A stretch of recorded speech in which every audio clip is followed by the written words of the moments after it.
At Cottonwood Island Park, you're never truly alone.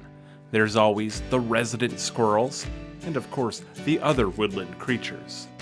But you may or may not be aware of the faces, constantly watching in the trees.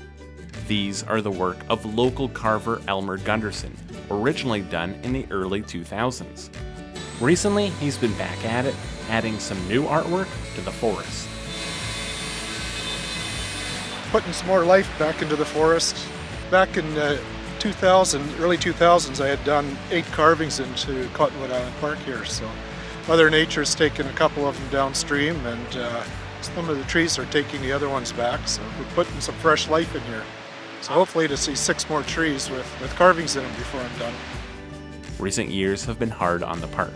The January 2008 floods alone were responsible for numerous trails, bridges, and trees being destroyed, resulting in some of the carvings being lost forever. But for Elmer, that's expected and a part of nature's cycle. Well, everything goes back to nature. I put them back far enough from the river. I never thought the banks would erode as far as they did, but as the river ate its way into it, eventually they went down. So it's not really disheartening. Everybody enjoyed them while they were here. It was fun to do. So like life, it goes on, and we go back to the earth, so that's where they went. So it's time to do some new ones.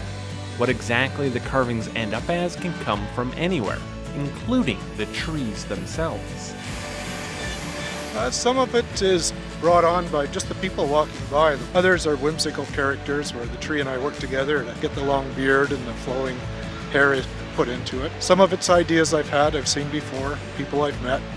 I've always liked doing faces, so it's been my kind of niche to put faces into the trees or stone, whatever I'm carving at the time. We won't tell you where exactly to find the carvings. That'll ruin the fun. But they are along the heritage trails at Cottonwood Island Park. Some are pretty obvious, and some are a little harder to find. Yeah, it's been very rewarding from talking to people in the town, running into them on streets or shows, and then they're asking if I'm the person that had done these, and just their reaction of what they've experienced walking through and seeing. I didn't think it was going to be that popular when I first did them, but it has been very popular to tourists as well. Everybody's really enjoyed it. For Go on Shaw TV, I'm Kevin Neal.